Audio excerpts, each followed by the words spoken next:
दोस्तों नमस्कार। मैं हूं आपका दोस्त रवि शुक्ला और आज किशोर भाई नमस्कार। उम्मीद है कि कोरोना के इस कठिन समय में, कोरोना के इस मुश्किल समय में आप सभी अपने अपने घरों पर सुरक्षित हैं। लॉकडाउन तकरीबन समाप्त हो गया है। लॉकडाउन के खत्म होने के साथ ही हमारी और आपकी जिम्मेदारियां बढ़ गई हैं, जिन जिम्मेदारियों को हमें और आपको समझना पड़ेगा। भले ही सरकार ने अपनी तरफ से ढील दे दी हो, लेकिन हमें और आपको अपनी तरफ से ढील न दे करके निजी सुरक्षा, व्यक्तिगत सुरक्षा की जिम्मेदारी हर एक किसी को लेनी पड़ेगी, क्योंकि हम ही इस समाज को सुरक्षित रखते हैं, इस समाज के भविष्य का निर्धारण करते हैं, समाज के भविष्य को बनाते हैं। समाज के भविष्य की जब बात आती है तब आज का यह विषय भी प्रासंगिक हो जाता है। आपको याद होगा कुछ दिनों पहले देश के प्रधानमंत्री सम्मानित श्री नरेंद्र मोदी जी ने इस देश को आत्मनिर्भर बनने की सीख दी थी, आत्मनिर्भर बनने की सलाह दी थी। आखिरकार 2020 की इस घड़ी में जहां पर एक तरफ कोरोना की महामारी है और दूसरी तरफ हर दूसरा तीसरा व्यक्ति परेशान है, आखिर उसे क्यों आत्मनिर्भर भारत की या लोकल को ग्लोबल बनाने की आवश्यकता महसूस हो रही है? आइए हम और आप मिलकर के इस विषय पर चर्चा करेंगे, बारीकी से समझने की कोशिश करेंगे कि हम इनोवेशन को, एंटरप्रेन्योरशिप को, उद्यमता को, इनोवेशन को और आगे ले जाने के लिए किस प्रकार से क्या चीजें समझ सकते हैं और क्या चीजें कर सकते हैं। बिना किसी समय को खर्च किए, बिना किसी प्रकार की फॉर्मेलिटी के या औपचारिकता के द्वारा हम जितने भी लोग देख रहे हैं उन सभी के लिए बस यही इच्छा व्यक्त करते हैं कि आप सभी अपने अपने घरों में स्वस्थ हैं, मस्त हैं। आइए आज के इस विषय की शुरुआत करते हैं। हमें और आपको ये चीज पता है कि अपने सपनों को उड़ान दे करके, अपने सपनों को पंख लगाकर हर कोई कुछ नया करना चाहता है। समाज में, देश में, राष्ट्र में आगे बढ़ना चाहता है। उदाहरण के लिए ले लेते हैं, किशोर काटोले जी देख रहे हैं, पराग जी देख रहे हैं। मैं आप लोगों से पूछना चाहता हूं कि जब यदि आप किसी भी प्रकार से जीवन के भीतर किसी और को कुछ अच्छा करते हुए देखते हैं तो क्या हमारे और आपके मन में यह कामना नहीं होती कि यार काश मैं भी ये करता? जब भी आप कोई नया आइडिया लेते हैं, उस आइडिया के भीतर, उस नए आइडिया को जब आप किसी के सामने प्रस्तुत करते हैं तब उसके बाद की जो प्रतिक्रिया होती है, क्या कभी उससे आपको परेशानी नहीं हुई है? तो कुल मिलाकर के जितनी चीजें हैं, अपने आप को नई पहचान देने का, अपने सपनों को पंख लगाकर नई उड़ान तक ले जाने का नाम है इनोवेशन। और इनोवेशन की परिभाषा हमें और आपको बताने की आवश्यकता नहीं है। जिसे आप अंग्रेजी में इनोवेशन कहते हैं, उसे हिंदी में आविष्कार कहा जाता है। हम इन दोनों शब्दों को दूर कर देते हैं। इन दोनों शब्दों को दूर करने के पीछे का मेरा एक मकसद है। वह मकसद जो आदरणीय प्रधानमंत्री जी ने आत्मनिर्भर भारत की बात की, लेकिन भारत के भीतर आत्मनिर्भरता को कहें या इनोवेशन, आत्मनिर्भरता को भी यदि हम आज थोड़ी देर के लिए भूल जाएं तो भारत के भीतर जो इनोवेशन है, आविष्कार है, आपको कदम कदम पर, पग पग पर दिखाई देता है। जब आप भारत के भीतर अच्छी तरह से देखेंगे, गजेंद्र भैया मैं आपको सीधा जोड़ना चाहता हूं और आपसे यह पूछना चाहता हूं कि भारत के भीतर आपने देखा होगा इनोवेशन को असली शब्द क्या है? इनोवेशन का असली शब्द इस भारत के भीतर है जुगाड़। वह जुगाड़ जिसे अंग्रेजी के लोग भी अपना चुके हैं। एक विदेशी व्यक्ति भारत आया, भारत से जब वो वापस अपने देश गया तब वहां पर उससे पूछा गया, सर आप क्या सीख कर आए हैं? तब उस व्यक्ति ने कहा, मैं जुगाड़ सीख कर आया हूं। ये जो जुगाड़ शब्द है ये हमारी और आपकी डिक्शनरी में नया नहीं है, केवल उसे हम और आप देख करके अनदेखा कर देते हैं। तो इनोवेशन और आविष्कार जैसे बड़े शब्द जुगाड़ से शुरू होते हैं और जुगाड़ पर खत्म होते हैं। उदाहरण, मैंने ये तिरंगा रखा हुआ है, इस तिरंगे को रखने के लिए मुझे इस डिब्बे का सहारा लेना पड़ा। ये चाय पत्ती का डिब्बा है, दिस इज कॉल्ड जुगाड़। देहरादून में बरसात हो रही है, बिजली नहीं है, मैंने सारे पर्दे खोल करके ये जो टैबलेट रखा है, यानी जो टैब जिस पर ये वीडियो चल रहा है, उसके नीचे 1 2 3 4 5 6 7 किताबें रखी हैं। ये जुगाड़ है। जुगाड़ सही अर्थों में हमारे अपने घर से शुरू होता है और हमारे अपने राष्ट्र को समृद्ध बनाता है। हम इंडियन इनोवेशन, भारतीय आविष्कारों की जब बात करते हैं तो भारतीय आविष्कारों के भीतर जो जुगाड़ है वो कहां कहां से निकल करके आता है। आइए हम लोग देखते हैं। मेरे घर का दूध, आप यकीन नहीं करेंगे, मैं आज वीडियो करने वाला था और मेरा पहला पॉइंट है दूध फटना। आप यकीन करेंगे मैंने पहला लिख करके रखा है, ये शब्द पहला जो है ये दूध फटना है। मेरे घर में किचन में दूध फट चुका है। दूध फटने के बाद मैं क्या करूंगा? आप कहें तो मैं वो पतीला लाकर दिखा सकता हूं। यानी जो दूध है वह दूध फटने के बाद एक भारतीय आदमी क्या करता है? उसका पनीर बनाता है, उसका दही बनाता है, या तो मेरे जैसा व्यक्ति उसका पानी अलग करेगा और जो थिकनेस, जो मोटाई उसकी दूध की, फटे हुई दूध की बची है, उसको चीनी डाल करके घोल करके पी जाएगा, या उसको और ज्यादा जलाएगा, भूंजेगा और मस्त खाएगा। तो कहने का मतलब हमारा यह है कि भारतीय व्यक्ति कभी भी किसी भी चीज को फेंकता नहीं है।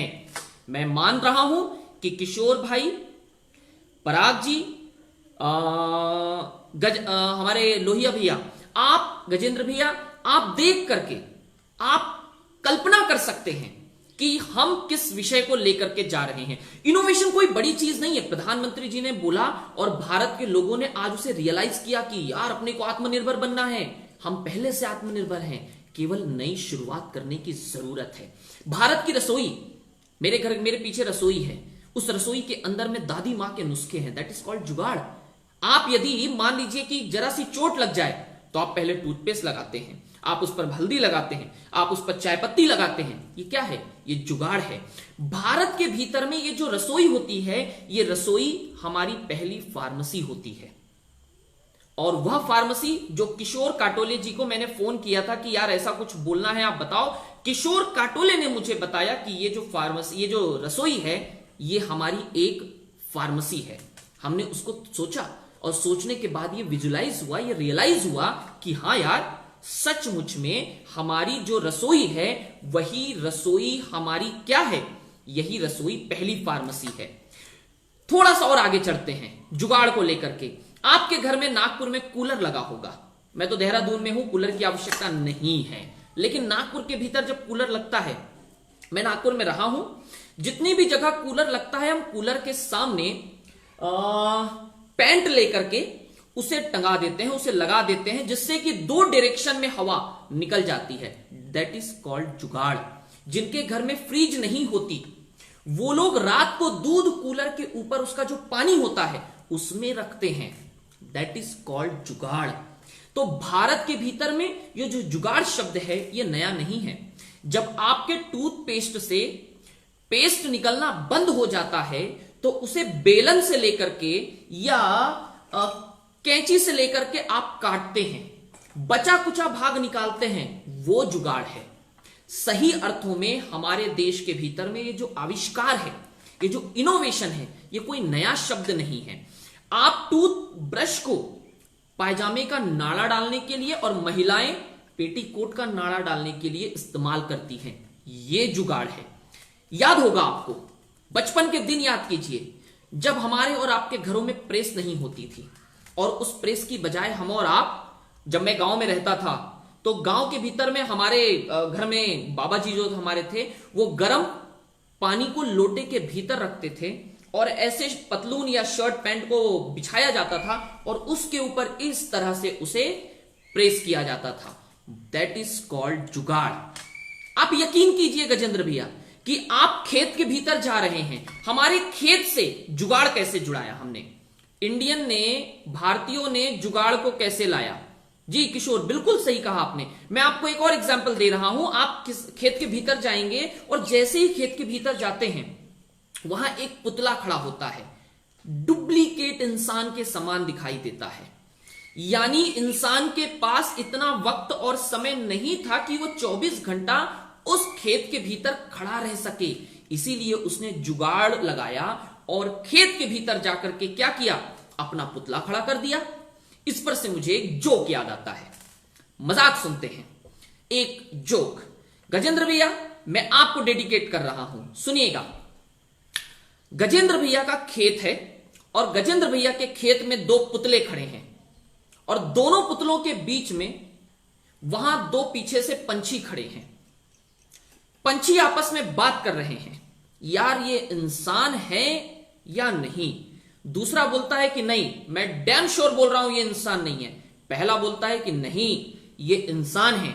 यानी दो जो पक्षी हैं, दो जो जानवर हैं, वो खेत के भीतर जाकर के आपकी फसल को खाना चाहते हैं और गजेंद्र भैया ने वहां पर दो पुतले खड़े कर रखे हैं और दोनों पुतले थोड़ी थोड़ी दूरी पर हैं। यानी ऐसा लग रहा है कि दो पुतले आपस में बात कर रहे हैं। गजेंद्र भैया ने दिमाग दौड़ाया।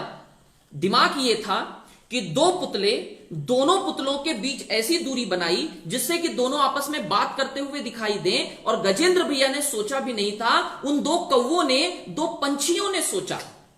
पहला पंछी बोलता है कि नहीं यार ये पक्का गारंटी बोल रहा हूं मैं, इंसान है। दूसरा बोलता है नहीं भाई ये इंसान नहीं है।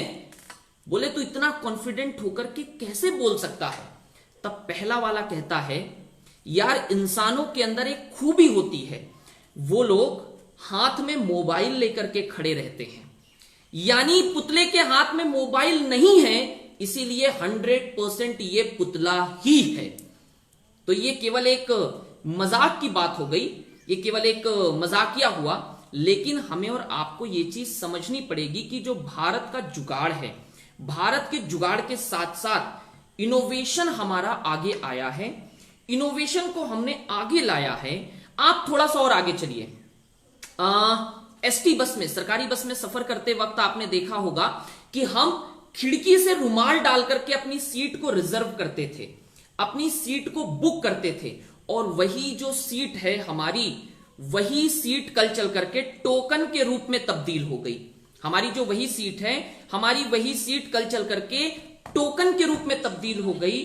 और इसी टोकन के द्वारा आज देखो एक नया आविष्कार मिला है। यानी कि भारत के भीतर में आविष्कारों की, जुगाड़ की कोई भी कमी नहीं है।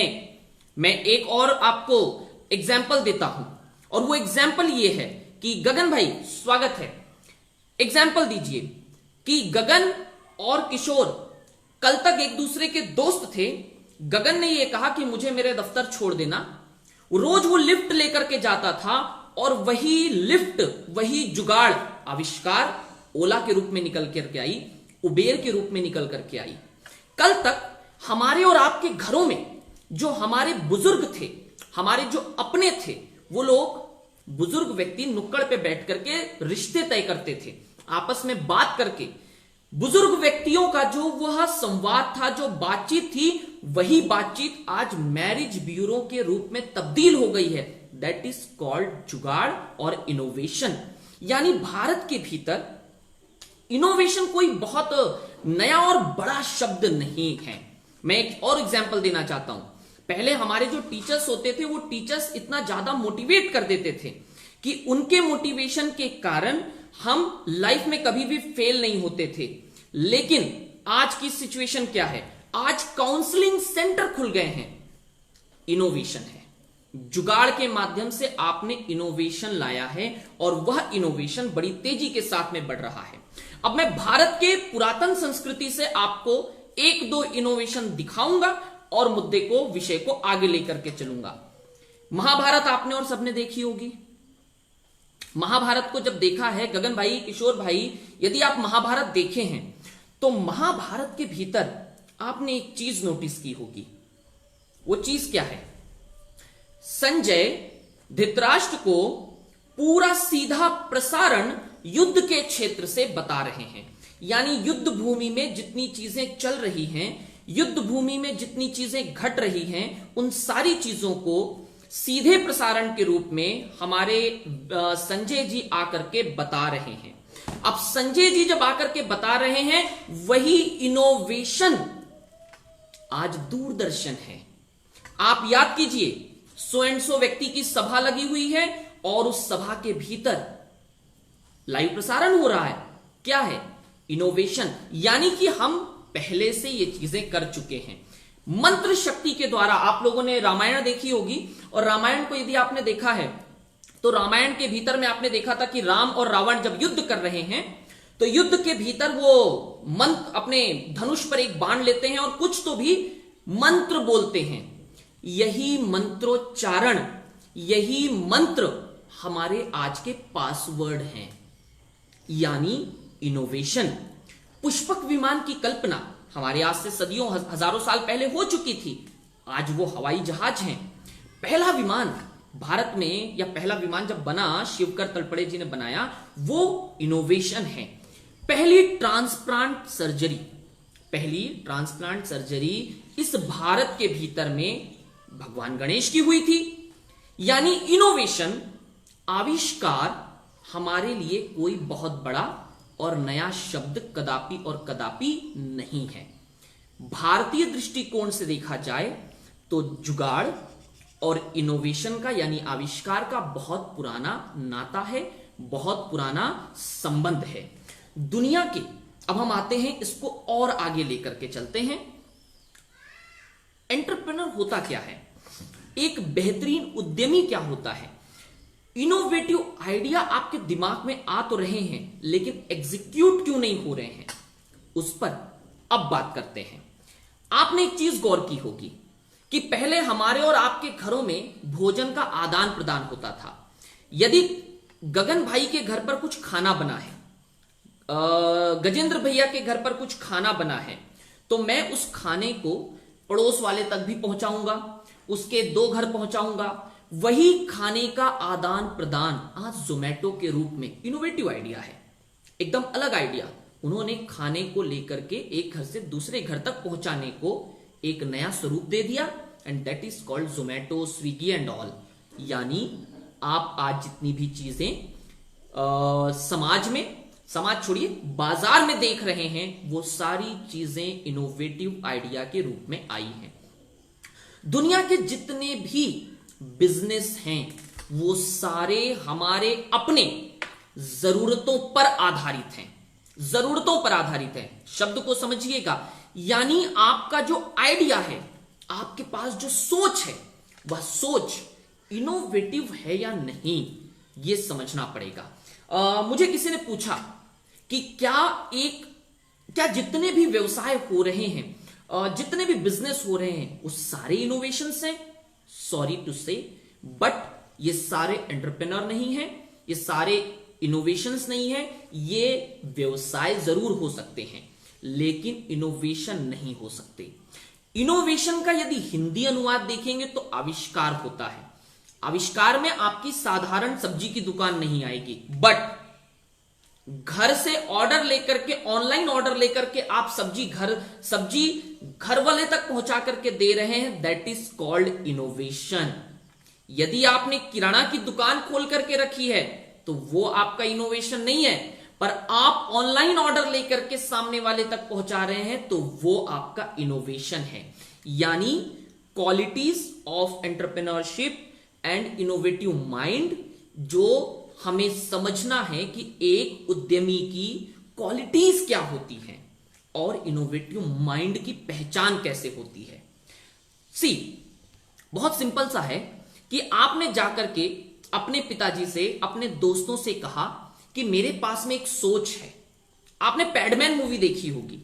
पैडमैन मूवी के भीतर में दुनिया जिसको नकार देती है, समाज जिसको नकार देता है, उसका खुद का परिवार जिसको नकार देता है, वो व्यक्ति सही रूप में इनोवेटिव आइडिया के साथ पैडमैन मूवी के भीतर में, यानी पैडमैन मूवी को देखने के बाद आप इसे विजुलाइज कर सकते हैं कि कितना ज्यादा जरूरी और महत्वपूर्ण होता है इनोवेटिव माइंड का होना।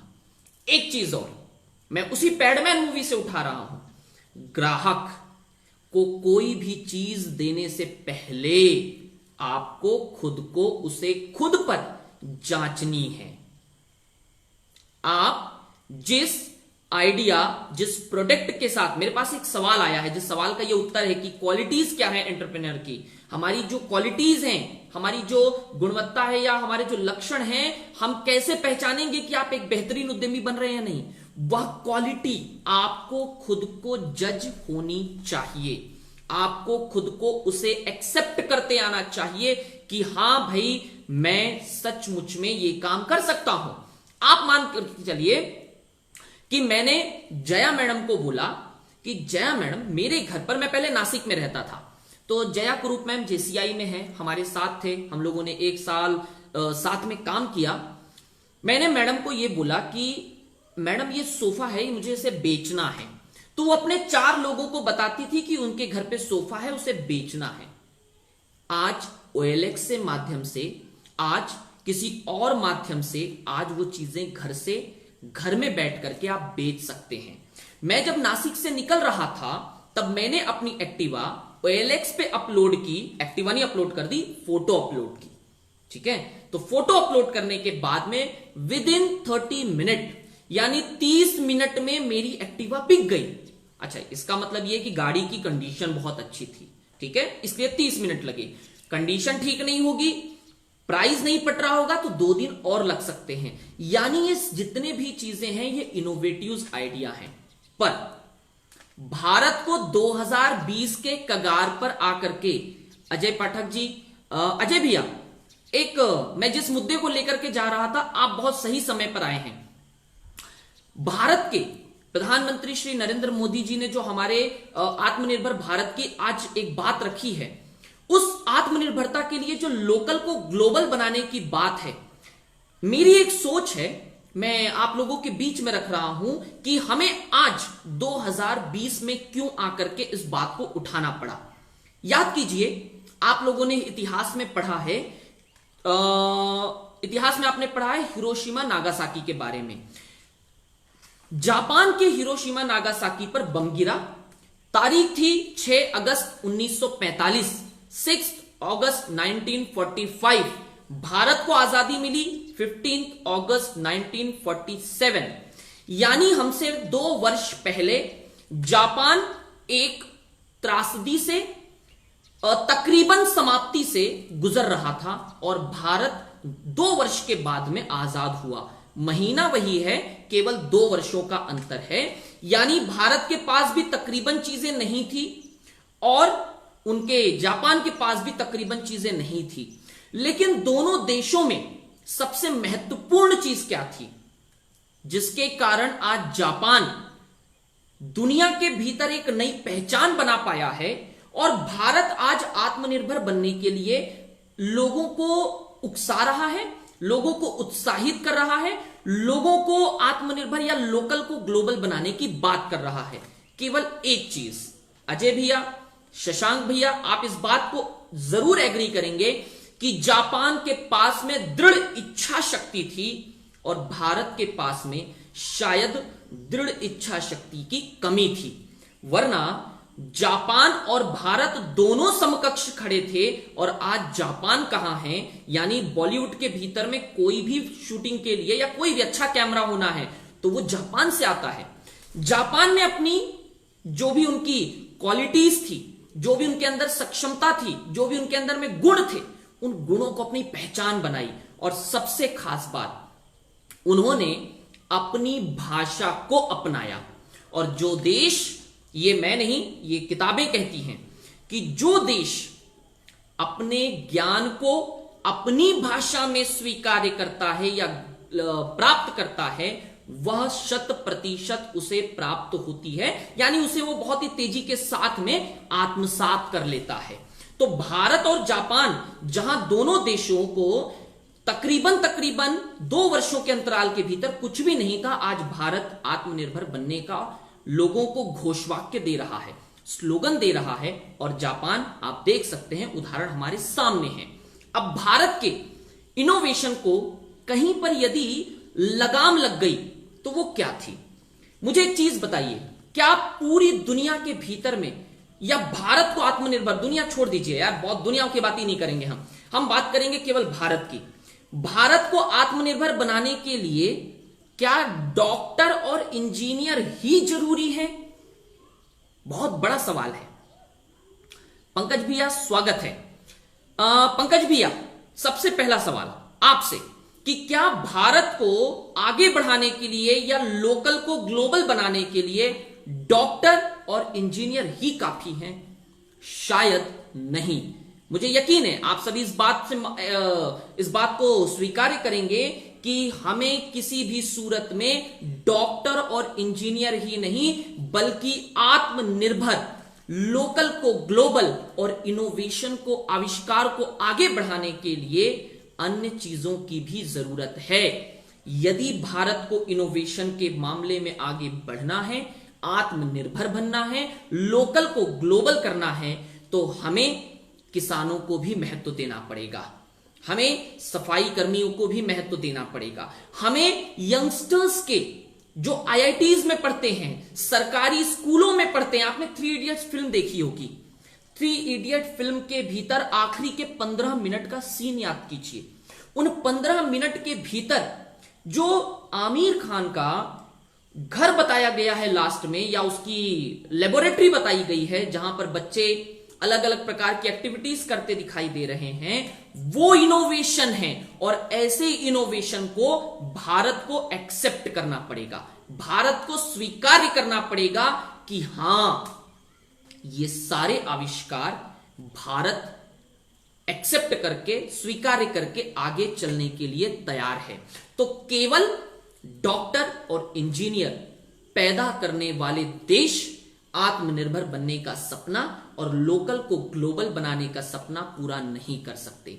मान लीजिए कि मैं एक कोई प्रोडक्ट बनाना चाहता हूं, एवले चाय का उदाहरण लेते हैं, दिल्ली के चायोस का उदाहरण लेते हैं, मैं लिज्जत पापड़ का उदाहरण लेता हूं, और बहुत दूर मत जाइए, विष्णु जी की रसोई का उदाहरण लेते हैं, और भी हल्दीराम का उदाहरण लेते हैं, गणगौर का उदाहरण लेते हैं। ये उदाहरण नागपुर से मैं इसलिए ले रहा हूं क्योंकि ये तकरीबन नागपुर के अधिक है। और जया मैम, यदि हम लोग नासिक की बात करें तो नासिक के भीतर में आपने देखा होगा कि मिसल पाव जो सबसे बेहतरीन मिलता है वो पांडवलेनी के पास में, जहां संडे को लाइन लग जाती है रविवार को।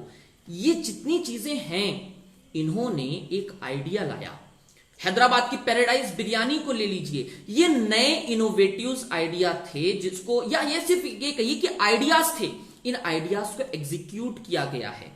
आप यकीन मानिए, सीसीडी कितना अच्छा टर्नओवर करता है आज, चायोस कितना अच्छा टर्नओवर करता है, और इन सभी के पीछे एक आइडिया थी। पेटीएम, फेसबुक, OLX, ओला, उबेर, उसके बाद में आप अन्य चीजों को लेना चाहें तो उसके बाद में आपका आता है ट्विटर। ये जितनी भी चीजें हैं, ये सारी चीजें इनोवेशन का माध्यम है। भारत के भीतर हमें इनोवेशन को एक्सेप्ट करके, स्वीकार करके आगे चलना पड़ेगा। यदि हम इसे एक्सेप्ट नहीं करेंगे, यदि भारत इनोवेशन को, मान लीजिए कि सौम्य है, सौम्य के पास में एक बहुत अच्छा ब्रिलियंट आइडिया है, और सौम्य अजय भैया के पास गया कि मैं ये चीज करना चाहता हूं। अजय भैया की ये जिम्मेदारी है, शशांक भैया की ये जिम्मेदारी है कि वो उसके आइडिया को कम से कम सुने।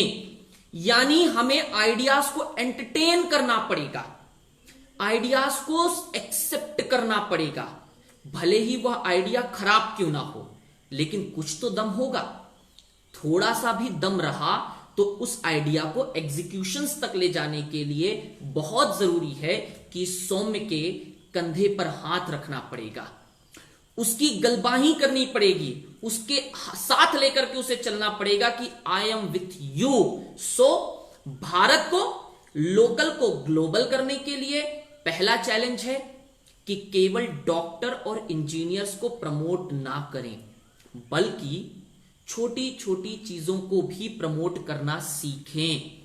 दूसरा, आप लोगों ने जितने भी बिग बाजार के भीतर में जाकर के सामान लेते हैं, आप लोग गौर करिए, पहली बार जब किसी ने बिग बाजार की कल्पना की होगी तो इनोवेटिव आइडिया था।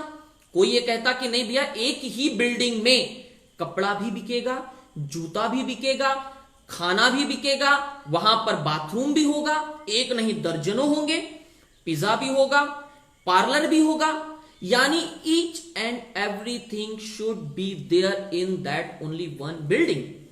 कहने का मतलब है कि मैंने यदि वो आइडिया अपने दिमाग में लाया और मैंने सौम्य के सामने, मैंने पंकज भैया के सामने उसे एग्जीक्यूट किया, उसे प्रस्तुत किया, वो तो बोल देगा यार ये पागल लड़का है, कुछ भी बोलता रहता है, इसको भगाओ यार, इसको भगाओ, इसको दूर करो। आप यकीन नहीं करेंगे, तारक मेहता का उल्टा चश्मा की स्क्रिप्ट लेकर के उसको प्रोड्यूसर ढूंढने, उसके प्रोड्यूसर को चैनल तक जाने के लिए कितना लंबा संघर्ष करना पड़ा था, क्योंकि इनोवेटिव आइडिया था। और आज तारक मेहता का चश्मा जितनी भी टीवी सीरियल्स हैं उनमें टॉप पर चलता है। तो हमें जितने भी इनोवेटिव आइडियाज हैं उन आइडियाज को एक्सेप्ट करना पड़ेगा। दो उदाहरण मैं आपके बीच में रखना चाहूंगा। पहला उदाहरण दशरथ मांझी का। दशरथ मांझी के उस पहाड़ को काटने को मैं इनोवेशन मानता हूं, आप मानते हैं या नहीं मुझे नहीं पता। दशरथ मांझी एक छेनी और हथौड़ी लेकर के 22 साल एक पहाड़ को काटने के लिए अपने दे सकता है। शायद मैं गलत नहीं हूं, 22 साल हैं। 22 वर्ष अपनी जिंदगी के यदि उसने दिए हैं, और आपने मांझी माउंटेन मैन फिल्म देखी है, तो मांझी को जो लोग पढ़ चुके हैं, जिन्होंने उसको समझा है, उनके दिमाग में एक चीज आई थी, दशरथ मांझी जिद के कारण उस चीज को करता है। यदि दशरथ मांझी पीछे हट जाता तो शायद लोग उसे पागल कहते। पागल तो तब भी कह रहे थे।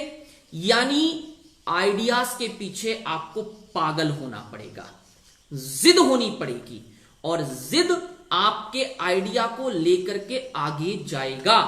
पहली बार मैंने कहीं पढ़ा है, गारंटी नहीं दे रहा हूं कि सही है या नहीं, जब रिलायंस समूह के भीतर जियो का प्लान आया, मैं पूरी ईमानदारी से बता रहा हूं कि मैंने सिर्फ पढ़ा है, ठीक है, जिसे आप लोग शायद कहीं पढ़े हैं तो ठीक है, ये नहीं पढ़े हैं तो आप इसको सिर्फ कल्पना के रूप में लेकिन सही अर्थ में दे लेंगे कि जब जियो के भीतर या रिलायंस के भीतर में जियो के प्लान पर डिस्कशन हो रहा था, तब आधे लोगों ने उसको रिजेक्ट कर दिया था। ऐसे कैसे, 1 साल फ्री में? नहीं, कंपनी डूब जाएगी, लॉस हो जाएगा। न जाने कितने प्रकार के नेगेटिव आइडियाज वहां पर, नेगेटिव एप्रिसिएशन आए थे। मैं नेगेटिव एप्रिसिएशन कहता हूं क्योंकि आप जब किसी को एप्रिशिएट नहीं कर सकते पॉजिटिव रूप में तो वो नेगेटिव एप्रिसिएशन होता है। कारण यह भी यहां से जुड़ता है कि जब आप किसी को एप्रिशिएट करते हैं तो वो आगे बढ़ता है, और जब आप किसी को नेगेटिव एप्रिशिएट करते हैं तब वो नीचे जाता है। तो कहने का मतलब यह है कि रिलायंस जैसी बड़ी कंपनी के भीतर भी एक मत नहीं था। आइडिया इनोवेटिव था, आइडिया सोच बिल्कुल नई थी, और उस सोच को एक्सेप्ट करने में उनको भी समय लगा था। मतलब यह है कि जितने भी नए आइडियाज होंगे वो हमेशा जल्दी से एक बार में स्वीकार्य नहीं किए जाएंगे। हम आते हैं तीसरे मुद्दे पर। भारत के भीतर हम जब देखते हैं कि उद्यमी, एंटरप्रेन्योर या इनोवेशंस की जो दुर्गति है, उस दुर्गति का कारण क्या है? कारण नंबर 1 हमने डिस्कस किया कि लोग डॉक्टर इंजीनियर को भाव देते हैं, रवि शुक्ला को भाव नहीं देंगे। दूसरा कारण, हमारे यहां पर सिस्टम के द्वारा जब वो लड़ता है या सिस्टम से गुजरने की कोशिश करता है तो सिस्टम उसे तोड़ देता है। मैं ईमानदारी और जिम्मेदारी के साथ कह रहा हूं, सिस्टम उसे तोड़ देता है। पंकज भैया यदि एक आइडिया लेकर के एग्जीक्यूट करने के लिए ऑफिस टू ऑफिस जा रहे हैं और वो जाकर के लोगों को बताना चाहते हैं कि भाई ये मेरा आइडिया है, मैं इसको करना चाहता हूं। शिवाजी द बॉस फिल्म याद करिए। शिवाजी द फिल्म बॉस को आपने यदि अच्छे से देखा होगा, वो कहता है मैं रिश्वत क्यों दूं, मैं एक आइडिया लोगों को एजुकेट करने आया हूं। यानी भारत के भीतर यदि इनोवेशंस नहीं हो पा रहे हैं या हो करके भी छिप जा रहे हैं, प्रमोट नहीं हो पा रहे, आगे नहीं बढ़ पा रहे हैं, तो उसके कारण क्या है? पहला कारण हमारा यह है कि हम उस आइडिया को जब प्रोसेस में डालते हैं तो वह एग्जीक्यूट नहीं हो पाता। या जो व्यक्ति है, जैसे मान लीजिए कि पंकज भैया आइडिया लेकर के एग्जीक्यूट करने के लिए गए हैं, अपूर्वा के पास में एक आइडिया है और अपूर्वा ने बोला कि भाई मुझे ऑनलाइन टीचिंग को प्रमोट करना है। आपने देखा होगा शाहरुख खान जिसका ऐड करते हैं, शाहरुख खान जिसका ऐड करते हैं, आपने उसे देखा होगा, बायजूस आपने देखा है। क्या है? इनोवेटिव आइडिया है। आप यकीन नहीं करेंगे, नेटफ्लिक्स क्या था? नेटफ्लिक्स के बारे में आप रिसर्च करिए। नेटफ्लिक्स पहले किस रूप में लोगों को सर्विस देता था और आज क्या है? गोल्ड माइंस पहले क्या थी और आज क्या है? जरा एक बार रिसर्च करिए। अमेजॉन क्या था और आज क्या है? गूगल क्या था, आज क्या है? कोको कोला सब पीते हैं, मैं भी पीता हूं। कोको कोला के भीतर पहले वर्ष में केवल 12 बॉटल बिकी थी, बंद तो नहीं हो गई थी। कंपनी ने रन किया, मार्केट की, बाजार की चैलेंजेस को एक्सेप्ट किया। सो आर सेकेंड पॉइंट इज कि बाजार में लड़ने का जोखिम आपके भीतर होना चाहिए।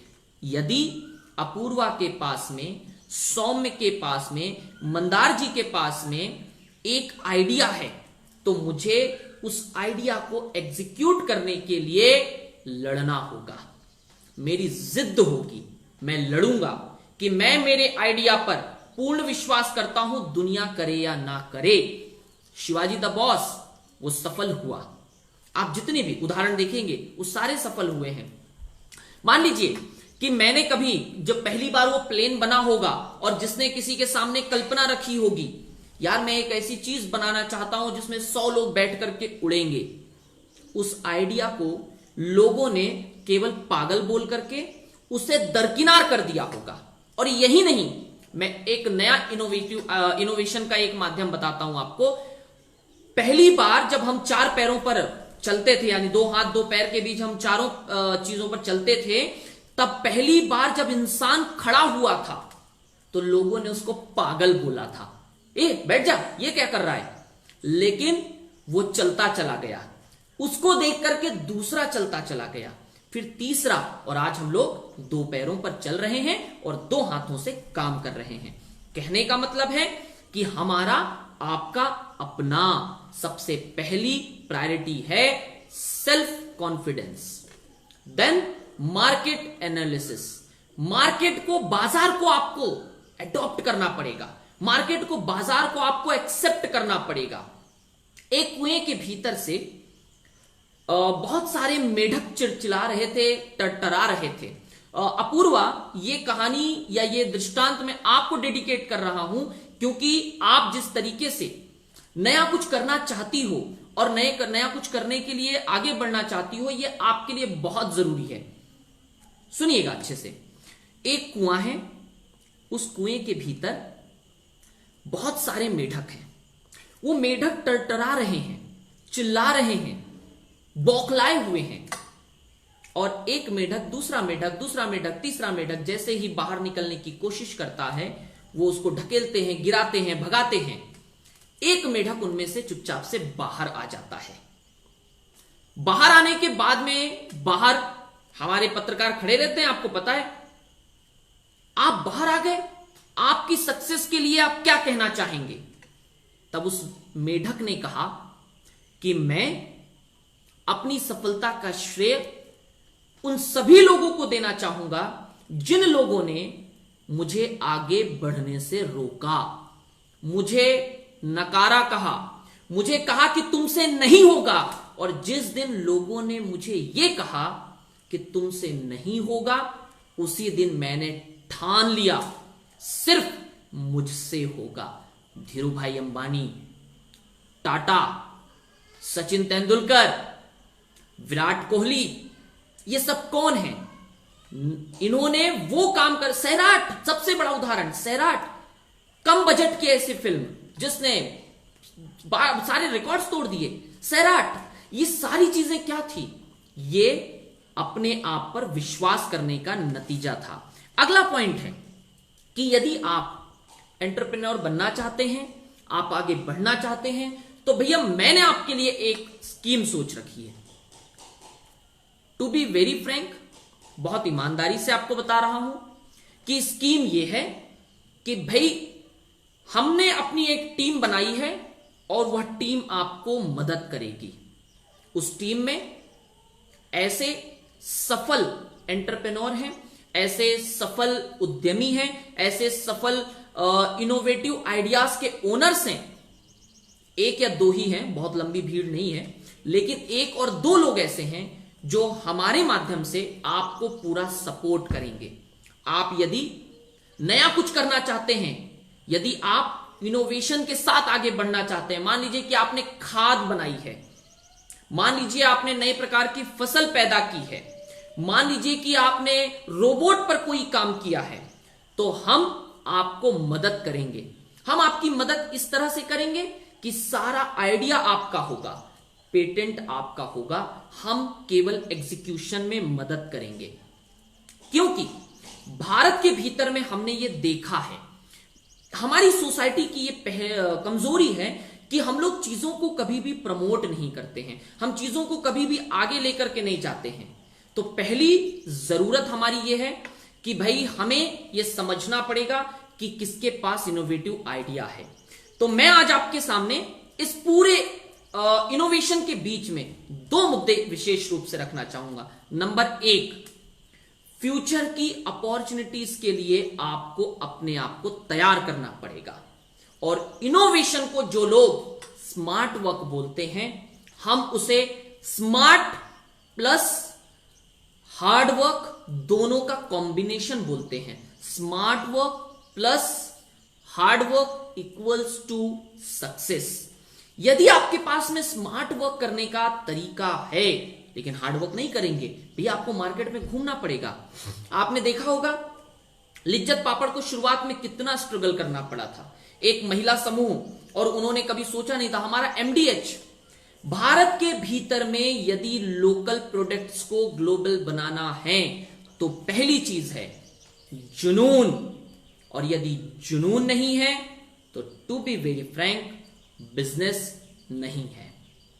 हटकर सोचने की कला यदि आपके अंदर हटकर, अब आप यकीन कीजिए जब पहली बार पैकेट में दूध बंधा होगा लोगों ने उसे पागल बोला होगा।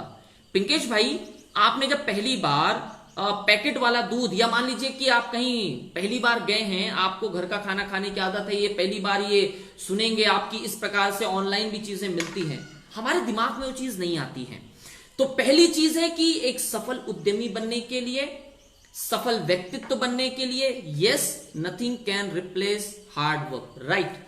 हार्ड वर्क और स्मार्ट वर्क दोनों का कॉम्बिनेशन होता है आपका अपना इनोवेशन। और हार्ड वर्क अकेले करते जा रहे हो तो ईमानदारी से बता रहा हूं नौकरी करते रहेंगे और उस नौकरी के बाहर कुछ नहीं मिलेगा। पिंकेश जी की और मेरी पिछले दिनों बात हो रही थी व्हाट्सएप पर।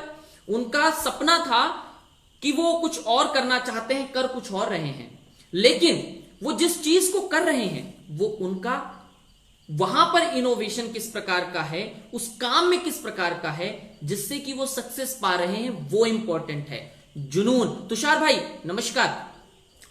तुषार जो है एक विद्यालय में टीचर हैं साथ साथ, लेकिन बहुत ही जल्दी ये नौकरी छोड़ने वाले हैं। मैं आपकी बिना इजाजत के लोगों को बता रहा हूं, ये नौकरी छोड़ने वाले हैं और नौकरी छोड़ करके अपना इनोवेशन कुछ लोगों के सामने लाना चाहते हैं।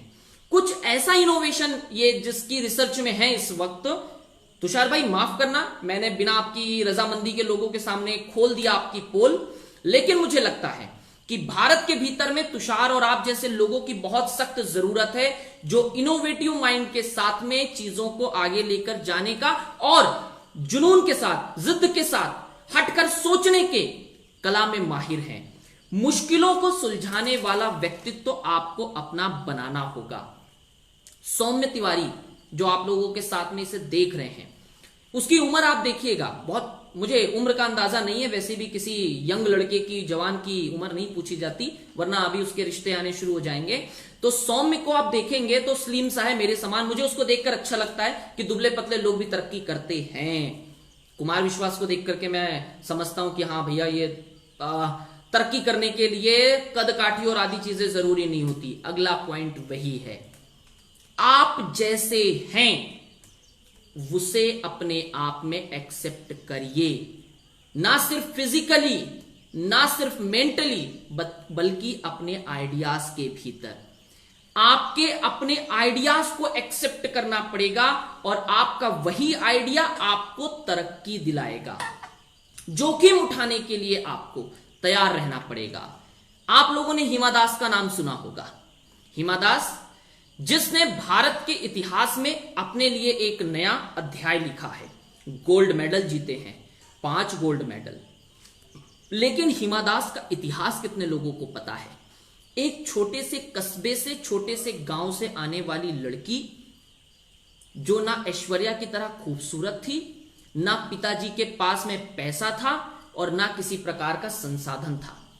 पहली बार, मैं कल उसकी हिस्ट्री पढ़ रहा था, पहली बार जब उसका जूता खरीदा गया तो वह जूता 1200 रुपए का था। उसके पिताजी ने दिल पर पत्थर रखकर बेटी के लिए, बेटी के सपने को पूरा करने के लिए 1200 रुपए का जूता उसे दिलाया। और वो जूते को लेकर के इस तरह से आ रहे थे जैसे एक मां अपने बेटे को या बच्चे को लेकर आती है। क्यों? क्योंकि उस स्पर्धा से पहले उनकी बेटी ने साधारण 100-150 रुपए वाले जूते से वह स्पर्धा जीती थी जहां पर जीतना लोगों के लिए कठिन होता है। और हिमा दास के जो जूते थे, हिमा दास के जूतों पर वो अपने हाथ से एडिडास लिखती थी ताकि लोगों को बता सके मैं भी एडिडास का जूता पहनती हूं। और ईमानदारी के साथ आज आप देखें, वही एडिडास अपने जूतों पर हिमा दास लिखता है। That is called success. ये इनोवेशन कुछ नहीं है इसके अंदर, लेकिन जिद, जुनून, अपने आप पर, अपने आप को सक्सेड करने के लिए, अपने आप को आगे ले जाने के लिए। मैं जब तस्वीर देख रहा था हिमा दास की और उसके बगल में वो जूता रखा था जिसमें हिमा दास लिखा था, और कल वो अपने हाथों से उसमें एडिडास लिखती थी, अपने आप को लोगों के बीच प्रस्तुत करने के लिए। सक्सेस आपसे कुछ नहीं मांगती, केवल हार्डवर्क मांगती है, स्मार्ट वर्क मांगती है और डेडिकेशन मांगती है, डिसिप्लिन मांगती है। यानी आप डेडिकेट हैं, आप डिसिप्लिन हैं, तो आप भारत के भीतर लोकल को ग्लोबल बनाने की क्षमता रखते हैं। हल्दीराम ग्लोबल है, पैराडाइज हैदराबाद की बिरयानी, अरे यार ग्लोबल है, पार्ले जी ग्लोबल है, एमडीएच ग्लोबल है। लेकिन अब हमारी और आपकी जिम्मेदारी है कि भारत को, भारत के छोटे छोटे प्रोजेक्ट को, भारत के छोटे छोटे प्रोडक्ट को हम लोग ग्लोबल लेकर के जाएं। विश्व के लोग, जापान जैसे देश से हमको सीखना पड़ेगा कि हम अपनी बनाई गई चीज पर पहले गर्व करेंगे।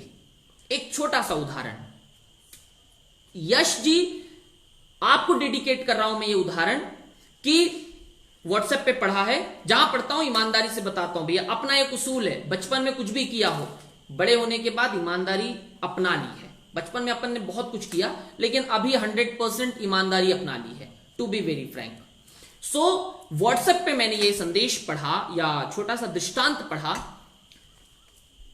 अमेरिका के भीतर में 2 बच्चे पढ़ रहे हैं, यानी एक कॉलेज के भीतर में कुछ बच्चे पढ़ रहे हैं, जिसमें कि अमेरिका का बच्चा जापान के बच्चे से कहता है, भाई तेरी पेन खराब हो गई है, बदल क्यों नहीं लेता, चल नई खरीद देता हूं। उसने क्या कहा, उसने बस एक ही चीज कही, भाई मैंने ऑर्डर किया है, बस वो आती ही होगी। बोले तूने वही वाला ऑर्डर किया होगा अपने देश वाला। उसने कहा कि यदि मेरे देश के प्रोडक्ट पर मैं खुद भरोसा नहीं करूंगा, यकीन नहीं करूंगा, तो दुनिया कहां से यकीन करेगी। तो आप यदि प्रोडक्ट के ऊपर मेड इन यदि आप एक्सपायरी डेट देखते हैं, यदि आप रेट देखते हैं, तो मेड इन इंडिया देखने की आदत डालिए। मेड इन नागपुर होना चाहिए, मेड इन देहरादून होना चाहिए, मेड इन उत्तराखंड होना चाहिए, मेड इन महाराष्ट्र होना चाहिए। मैं बहुत गर्व के साथ कहता हूं कि जब मैं देहरादून में होता हूं और मैं शॉप पर जाता हूं और हल्दीराम की कोई चीज लेकर के आता हूं, गर्व होता है यार नागपुर की चीज है, हम खा रहे हैं। तो हमें इस चीज को स्वीकार करना पड़ेगा कि पहला, अपने देश को यदि ग्लोबल बनाना है, लोकल प्रोडक्ट्स को ग्लोबल बनाना है, तो पहली चीज है कि हमें अपने प्रोडक्ट पर, अपने व्यक्तियों पर और इनोवेटिव माइंड्स पर यकीन करना पड़ेगा। और जैसे ही आप यकीन करते हैं, वह यकीन आपका इस तरीके से आपको आगे लेकर के जाता है कि आपको मार्केट, बाजार के भीतर टिकने से कोई नहीं रोक सकता। तो आपको जोखिम उठाने की आदत डालनी पड़ेगी। और सबसे महत्वपूर्ण और अंतिम मुद्दा, रचनात्मक होना पड़ेगा, क्रिएटिव होना पड़ेगा। एड देखते हैं आप लोग टीवी पर, 100% देखते होंगे, मैं भी देखता हूं। आप शैम्पू कौन सा इस्तेमाल करते हैं जो टीवी पर आता है? प्रशांत सर स्वागत है। प्रशांत सर, आप साबुन कौन सा इस्तेमाल करते हैं नहाने के लिए जो टीवी पर आता है? पतंजलि की सफलता का राज क्या है? बाजार में, बाजार की जरूरतों को समझ करके इसने अपने आप को तैयार किया है। इसने लोगों के बीच में एक तैयारी के साथ अपने आप को उतारा है। सुबोध भाई स्वागत। सबसे पहली चीज है, आपको रचनात्मक होना पड़ेगा। भारत के भीतर या पूरी दुनिया के भीतर यदि आप टूथब्रश से लेकर के दूध तक और भोजन से लेकर के टॉयलेटरीज तक, बेडशीट से लेकर के स्कूल बैग तक, और यहां तक कि इन किताबों को जिसकी पब्लिसिटी नहीं होती, जो क्रिएटिव तरीके से पब्लिसाइड नहीं होते, पब्लिकली नहीं जा पाते, वो प्रोडक्ट दम तोड़ देते हैं। तो आपका आइडिया, आपकी सोच इनोवेटिव होनी चाहिए, रचनात्मक होनी चाहिए, क्रिएटिव होना चाहिए। समअप करते हैं। समअप ये है कि आज का हमारा मुद्दा ये था, हमारा विषय ये था कि हम एक बेहतरीन एंटरप्रेनर, जिसे आप कोई उच्चारण में एंटरप्रेनर कहता है, जिसे मैं हिंदी में उद्यमी कहता हूं, हम कैसे एक बेहतरीन उद्यमी बन सकते हैं, नंबर 1। नंबर 2, हमारे भारत के भीतर जो इस वक्त आत्मनिर्भर बनने की हम पर जिम्मेदारी सौंपी गई है, लोकल को ग्लोबल बनाने की जिम्मेदारी सौंपी गई है, उस लोकल को ग्लोबल बनाने के लिए यदि तुषार कोई प्रोडक्ट बनाता है तो सुबोध को एक्सेप्ट करना पड़ेगा, लोगों की क्रिएटिविटी को एक्सेप्ट करना पड़ेगा। और इस देश के भीतर डॉक्टर और इंजीनियर की बजाय हमें उन लोगों को भी महत्व देना पड़ेगा जो क्रिएटिव हो सकते हैं, क्रिएटिविटी ला सकते हैं। इंडियन आइडल क्या है? केवल इनोवेशन मतलब ये क्रिएटिविटी का पार्ट है, लेकिन एक नए स्वरूप में वो चीज सामने आई है, जिसमें भारत के अलग अलग प्रतिभावान सिंगर्स को, गायकों को एक प्लेटफॉर्म या मंच दिया जाता है। भाई भारत के भीतर हमने चर्चा की जुगाड़ की, जुगाड़ जो दूध के फटने पर आप उसके साथ करते हैं। भारतीय रसोई पूरी फुल फार्मेसी है। काउंसलिंग जो कल तक हमारे गुरुजी करते थे, आज वो डॉक्टर बैठ करके करती है और 500 रुपया फीस लेती है। जो शादी और ब्याह करवाने की जिम्मेदारी सुबोध भाई आपकी बुजुर्गों की थी, आज वो मैरिज ब्यूरो वाले उठा ले गए और उन्होंने धंधा शुरू कर दिया, बिजनेस शुरू कर दिया। दैट इज कॉल्ड जुगाड़ और इनोवेशन। आप आगे आइए, हमने आगे बात की थी कि आप रात का चावल सुबह छौंक करके खाते हैं और रोटी के ऊपर में मम्मा, उसके जो रोटी होती थी, रोटी के ऊपर में मम्मा सब्जी लगा देती थी। That is called pizza. पहली हमारे यहां पर ट्रांसप्लांट सर्जरी गणेश जी की हुई थी। पहला विमान पुष्पक विमान था। मंत्र शक्ति से रावण और राम एक दूसरे पर जो बाण छोड़ते थे वो पासवर्ड था, और वही पासवर्ड आज ईमेल के लिए इस्तेमाल करते हैं, फेसबुक के लिए इस्तेमाल करते हैं, ट्विटर के लिए इस्तेमाल करते हैं। और महाभारत के संजय के द्वारा युद्ध भूमि का लाइव सीधा प्रसारण आज दूरदर्शन और टीवी के रूप में, इनोवेशन के रूप में आ चुका है। प्रशांत सर सुबोध से कल लिफ्ट मांगते थे, नहीं यहां तो मैं अपने आप को लाऊंगा। प्रशांत सर, जब मैं और प्रशांत सर सावनेर में साथ साथ पढ़ाते थे तो प्रशांत सर को 1-2 बार मैंने लिफ्ट दी है, तो जिम्मेदारी के साथ बता रहा हूं कि प्रशांत सर ने मुझे बोला कि सर क्या आप मुझे नागपुर तक साथ ले चलेंगे। वो जो लिफ्ट थी सर, जो एक दोस्ती के नाते मैंने मदद की, वो आज ओला वाले उठा ले गए, उबेर वाले उठा ले गए। क्या है? इनोवेशन है, इनोवेटिव माइंड है, और कमा रहे हैं वो लोग, बिजनेस है। तो कहने का मतलब है ओला, OLX, marriage bureau, counselling, Zomato. जो मम्मी अच्छी सब्जी बनाती थी, बोले जाओ चाची को देकर के आ जाओ, चाची के घर में सब्जी लेकर के जाता था तो मैं डिलीवरी बॉय हो गया, पिज्जा बॉय। इनोवेशन। तो कुल मिलाकर के आप रेलवे स्टेशन पर घरों के भीतर देखते हैं कि हम प्लास्टिक की बोतल्स में, और यदि आप साउथ जाएंगे तो जो नारियल का बचा हुआ भाग होता है जिसे खाली करते हैं अंदर से निकालने के बाद, वो जो है उसमें वो लोग पौधा लगाते हैं। इनोवेशन है। तो भारत को यदि लोकल से ग्लोबल होना है और भारत को आत्मनिर्भर होना है तो पहली सीख जापान से लेनी पड़ेगी, दूरदृष्टि और सेल्फ कॉन्फिडेंस। आत्मनिर्भर का मतलब कुछ नहीं होता, सेल्फ इंडिपेंडेंट। एक उदाहरण दूंगा और आज की कहानी को 2 चीजों के साथ में आज के पूरे इसको खत्म करेंगे। जब आपकी शादी होती है तो शादी से पहले घर वाले क्या देखते हैं? लड़का आत्मनिर्भर है या नहीं। तुषार की तो शादी हो गई, प्रशांत सर की हो गई, सुबोध भाई मुझे पता नहीं आपकी शादी हुई या नहीं, पर मान लीजिए कि सुबोध की यदि शादी है, बहुत अच्छा डिबेटर है हमारा सुबोध, यदि मान लीजिए सुबोध की शादी है, देख भाई लड़का तो चांगला है, खर्च, पर भाषण देने के अलावा राशन कहां से लाएगा? दैट इज कॉल्ड आत्मनिर्भर।